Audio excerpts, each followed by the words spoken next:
তো hello everyone, দেখো আজকে আমাদের সবে বরাত। তো আমি তো রোজা রাখতে পারিনি, তো আমার ছেলে আর মেয়ে রোজা ছিল, কারণ আমার এই হাতের জন্য না অজু হবে না রোজা থাকতে থাকতে পারতাম, কিন্তু নামাজ তো পড়তে পারবো না। তো আমার ছেলেরা করছে, আর আমার তো ওষুধ চলছে, জানছোই বন্ধুরা তোমরা। তো দেখো কি কি করেছি নাস্তা, সেইগুলোই তোমাদেরকে দেখাবো, আমাদের ইফতারি। তো দেখো বন্ধুরা, এই যে কি কি ইফতারি করেছে। আমাদের ইফতারি কেমন হয়, অনেকজনে বলেছিল রোজা ইফতারি। এই দেখো, এটা আছে পনির, পনিরকে ফ্রাই করে রেখেছি। এটা পনির ফ্রাই করে রেখেছি। এইখানে যাবতীয় ফল আছে, ফ্রুটস গুলো। এই যে এখানে তরমুজ, এখানে সল্টেড কাজু কিশমিশ। আর এই যে আমাদের রুটি হয়, এই যে হালুয়া, এই যে গাজরের হালুয়া ওটা আছে। এইখানে দেখো টক দই দিয়ে বেদানা দিয়ে একটা স্যালাডের মতন করেছি এটা।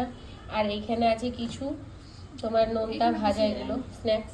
তো এখন এটা আরো অনেক কিছু আছে, তো এখন এইটা দিয়ে ইফতারি করবে আমার ছেলে মেয়েরা, এখন ইফতারি করবে, আজান দেবে।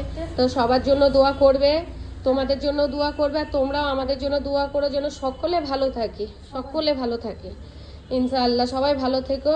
চলো টাটা, পরে আবার দেখা হচ্ছে।